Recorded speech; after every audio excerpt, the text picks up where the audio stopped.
나스닥은 전화 거래가 주를 이루는 장외 거래시장의 질서와 공정성을 위해 1971년 미국에서 설립한 증권거래소입니다. 뉴욕 증권거래소와 양대 산맥을 이루는 미국 최대 금융기관입니다. 설립 이후 나스닥은 지속적인 거래량 증가와 그에 비례해 발생하는 수익으로 1990년에 이르러 절정기를 맞습니다. 실시간으로 거래 정보를 제공하는 전자 주식거래 시스템 덕분입니다. 하지만 2003년 들어 나스닥은 휘청거리기 시작합니다. 닷컴 기업들의 파산과 함께 혁신적이라고 평가받았던 나스닥의 전자주식 거래 시스템을 뛰어넘는 새로운 기술에 뒤처졌기 때문입니다. 2003년 당시 금융업계에 소프트웨어와 서비스를 제공하는 선가드 데이터 시스템즈에 재직하던 로버트 그리필드는 나스닥의 최고 경영자 자리를 제안받습니다.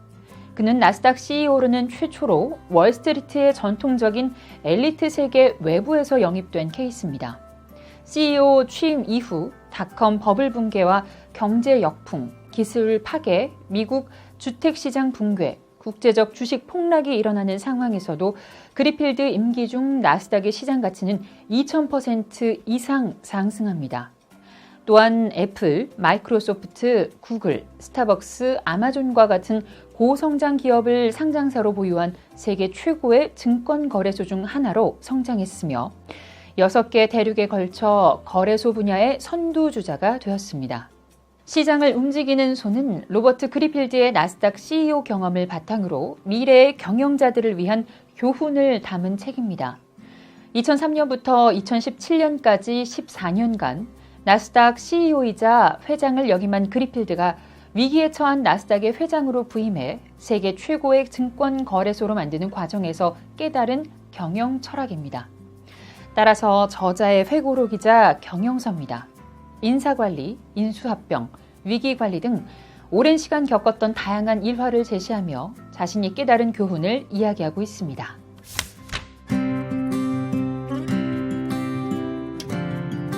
저자가 맨 처음 강조하는 가장 중요한 메시지는 사람이 우선이다라는 것입니다.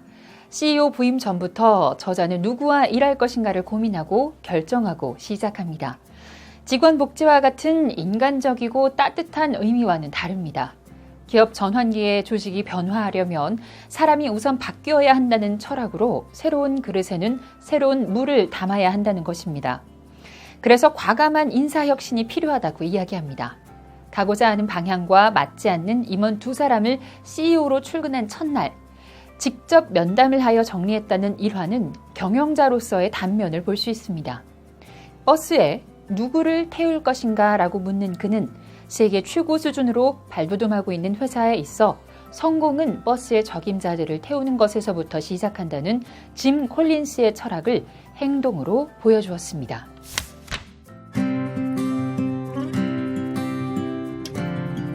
선택과 집중도 중요한 문제입니다. 회사가 지향하는 목표를 명확히 하는 게 우선입니다. 그는 과연 나스닥에서 필요한 것은 무엇인가? 왜 나스닥은 뒤처지고 있을까라고 물으면서 주식시장이 필요로 하는 중요한 가치를 높이지 못하고 있기 때문이다라는 해답을 얻습니다. 조직의 성과를 높이기 위해 먼저 사업성이 떨어지는 걸 구분해내야 합니다.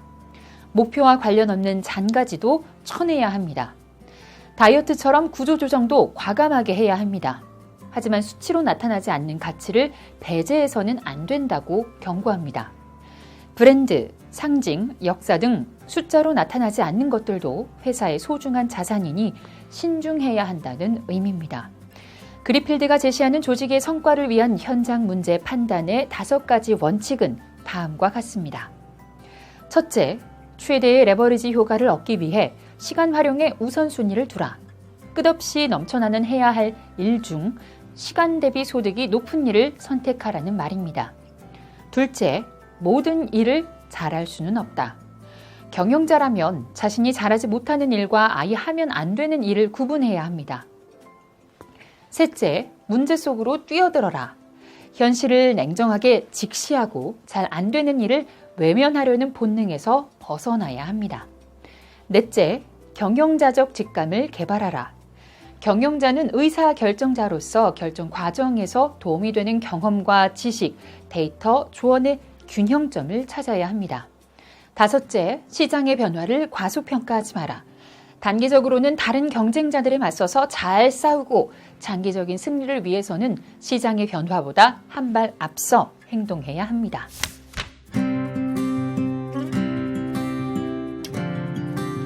그리필드는 경영자가 가져야 할 인수합병의 자세에 대해서도 조언합니다.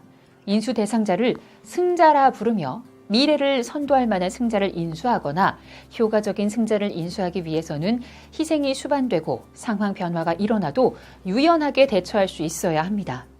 오늘의 아웃사이더가 내일의 기득권자가 될 수 있다는 점을 항상 염두에 두어야 합니다. 나스닥은 시작부터 전자식 주식 거래 방식을 채택하며 출발했습니다. 온라인 방식으로 빠른 거래 속도를 추구하는 것이 뉴욕 증권거래소와는 다른 차별화 요소였습니다. 이 특징을 가속하기 위해 2005년 4월 전자거래 시스템인 아이넷을 보유하고 있는 인스티넷을 인수합니다. 당시 그리필드는 인스티넷을 반드시 인수해야겠다는 생각이 들었다고 했는데 그의 직감과 판단력 그리고 인수에 대한 의지를 엿볼 수 있는 대목입니다.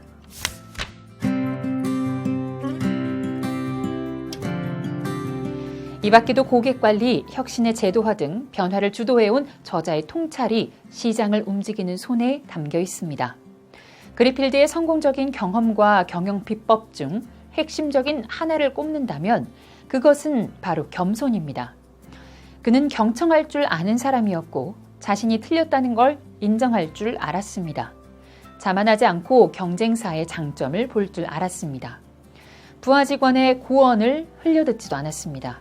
겸손은 안목의 근원입니다. 다른 이야기를 경청할 수 있는 자세가 안목을 만듭니다. 겸손으로 안목을 갖춘 자가 결단을 내릴 때 세상은 변화가 시작되고 혁신을 가속할 수 있습니다. 그리고 혁신의 실마리는 우리가 좀 더 귀 기울이고 기존의 나를 깨뜨리고자 할 때 보이기 시작합니다.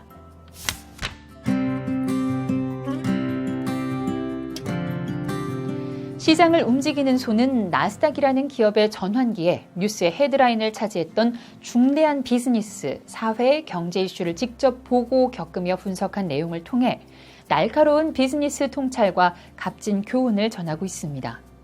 기업 내부 요인뿐만 아니라 수많은 사회 경제 현상, 정치적 변화, 급작스러운 자연재해와 같은 외부 요인들이 시장에 영향을 미치는 과정과 그 반응의 양상을 직접 경험하고 해결해온 전문가적 통찰을 탐구한 책입니다. 기업의 전환기에 어떻게 조직원들을 선별할지에 대한 인사 정책부터 이유능한 경영진을 만드는 문제, 조직 유전자의 혁신 인자를 심는 방법이 제시됩니다.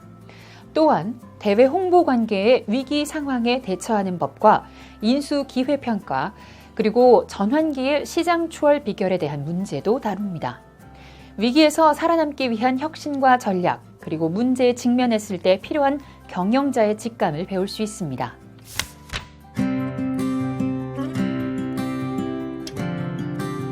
로버트 그리필드는 특히 시간의 중요성을 강조합니다. 제가 깨닫게 된 것은 시간을 어떻게 소비할 것인가를 결정하는 기회비용은 선형적으로 증가하는 것이 아니고 스스로 남아있다고 가정하는 날짜 수가 줄어듦에 따라 로그 함수처럼 증가한다는 것입니다. 출근하는 첫날 혁신을 위한 인사정책을 시행한 순간부터 스스로 물러날 때를 찾아 미리 후계자를 양성한 후에 물려주는 순간까지 그는 자신과 조직의 시간을 경영해왔습니다. 우리는 누구나 자기 인생을 경영하는 최고 경영자입니다. 시대의 변화에 맞춰 시장을 선도하는 기업을 경영하며 터득한 그리필드의 경영 비결은 우리의 일과 삶에도 큰 시사점을 줍니다. 자신의 인생을 좀 더 효율적으로 살고 싶은 분들에게 권합니다.